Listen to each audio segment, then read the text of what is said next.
Hello everyone. Today we are going to discuss basics of insulin analogs. So there are different types of insulins. They have been classified based on the duration of action and their peak plasma levels after the administration through subcutaneous route. Insulin will be administered through subcutaneous route because it is a protein, and proteins will be degraded in the intestine. To prevent this type of degradation, insulin is being administered through subcutaneous route. So there are different sort of insulins. They are rapid acting insulins. Rapid acting insulins can also be called as very short acting insulins. The second one are short acting insulins.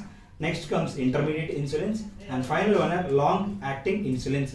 Long acting insulins act either greater than or equals to 24 hours of duration. So rapid acting insulins. Under rapid acting insulins, there are three types of insulins. They are L. This is the shortcut to remember. Lag. L means insulin lispro. A. Insulin aspart. The next one is G. Insulin glulicin. Insulin glulicin. So these are three insulins which are considered under rapid acting insulins. So the peak plasma levels of rapid acting insulins occur at around half an hour after the administration, that is 30 minutes after insulin administration, and duration of action, it ranges up to 5 hours after the administration. This is very short or rapid acting insulins. Duration of action is up to 5 hours and the peak plasma levels occurs within 30 minutes. The next insulins common are short acting insulins. Short acting insulins are also called regular insulins. So they have peak plasma effect within 2 hours after the administration of insulin and ranges up to 8 hours. The duration of action ranges up to 8 hours. So up to 8 hours duration of action will be available. These are short acting insulins. Next comes a intermediate insulins. The intermediate insulin are usually isophane insulin, and it is also called as NPH. NPH means neutral protamine hydron insulin. So they have peak effect at around 6 to 8 hours. And the duration of action ranges up to 18 hours. So you can see the difference in duration of action of intermediate insulin, that till around 18 hours. So next comes long acting insulins. Long acting insulins are usually given for basal regimen. If you are not clear, we will be explaining at the end about basal and bolus regimens.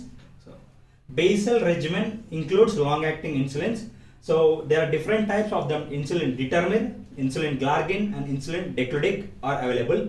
Insulin determin has a peak effect. Insulin determin is the only long acting insulin that has a peak effect, and insulin glargine and decludic, they do not have any peaks, but all of them are having equal to or greater than of 24-hour duration of action, and insulin decludic is having greater than 24-hour duration of action. And since only determin is having a peak effect, the peak effect for insulin determin ranges around 8 to 9 hours, but usually peaks are not considered for long-acting insulins. And next we come to basal and bolus regimen. What are basal and bolus regimen? Basal regimen includes insulins which controls blood glucose levels for a long duration of time, that is approximately around 24 hours. Whereas bolus regimen, bolus insulin will be given immediately after consumption of food to control the spike of blood glucose levels. Let us think, for example, if a patient has taken food and after 2 hours, if we measure, this type of measurement is called postprandial glucose, and postprandial glucose will be very high, ranges around 180 to 220 milligrams per deciliter.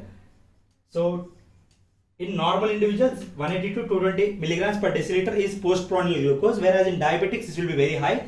To control this type of spikes, this bolus regimen will be given, and usually bolus regimen includes rapid acting insulins. That during treatment of diabetic patients, there are combinations available. The combinations contain one basal drug and one bolus drug of insulin. Thank you.